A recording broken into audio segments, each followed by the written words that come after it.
Danas pričamo o tome kako hipnoterapija može da pomogne kod oporavka od bolesti. Bolesti mogu da budu uzrokovane raznim stvarima, od stresa preko ishrane, naslednih faktora, povreda, kombinacije raznih faktora itd. Ono gde je hipnoterapija izuzetno uspešna jeste kod oporavka od bolesti koje su bile uzrokovane stresom. A danas lekari kažu da je gotovo 95% svih bolesti direktno vezano sa tim faktorom stresa u našem životu.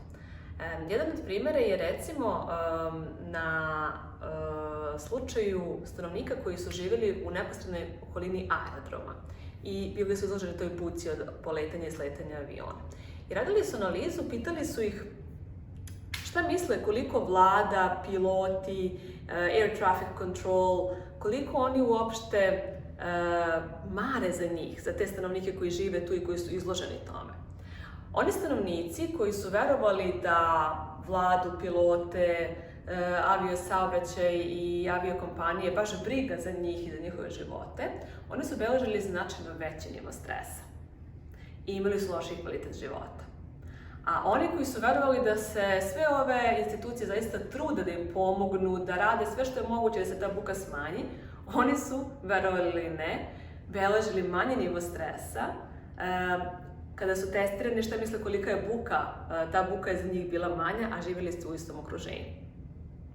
Stres može da bude do te mere izazivač bolesti da, recimo, jedna studija pokazuje da kada na onoj skali imate pod kolikim stresom živite, ako vam je taj stres preko tih nekih 300 poena, šansa da ćete se razboleti vrlo skoro, ako vam je taj faktor bio preko 300 u poslednjih godinu dana, je čak 80%. 80% je šansa da ćete se jako brzo razboleti. Ako je taj faktor stresa između 150 i 300 u poslednjih godinu dana, onda je šansa svega 50%, a ako je ispod 150 podeoka vašeg nivo stresa, onda je šansa svega 30% da ćete uskoro biti izloženi nekoj bolesti. Tako da taj faktor stresa je jako bitan i zašto i kako tu hipnoterapija može da pomogne. Stres nije samo ono što se dešava u našem životu. Imate poseban video na temu stresa, možete da ga pogledate, ali je bitno da razumete sada i ovde da je stres u stvari način na koji mi reagujemo na stvari koje se dešavaju u našem okruženju. Ne možemo svi da živimo stalno pod nekim staklenim zvonom i da imamo idealne uslove u životu, ali možemo da promenimo te naše unutrašnje programe koji su u stvari okidači. Oni su ti koji triggeruju, oni su ti koji nas aktiviraju da mi na određeni način reagujemo na neke spoljne faktore koji se dešavaju.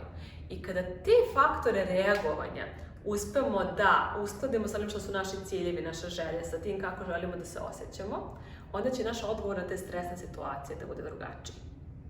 Sad, hipnoterapija naravno pomaže ne samo u toj prevenciji stresa i u tome da živimo jedan mirniji, opušteniji život, nego i u tome da kada imamo te ometače, te faktore koji nas nagone da vrlo stresno reagujemo na neke spoljne doživljaje, da i njih prepoznamo, da vidimo kako možemo da ih otpustimo i da ih promenimo.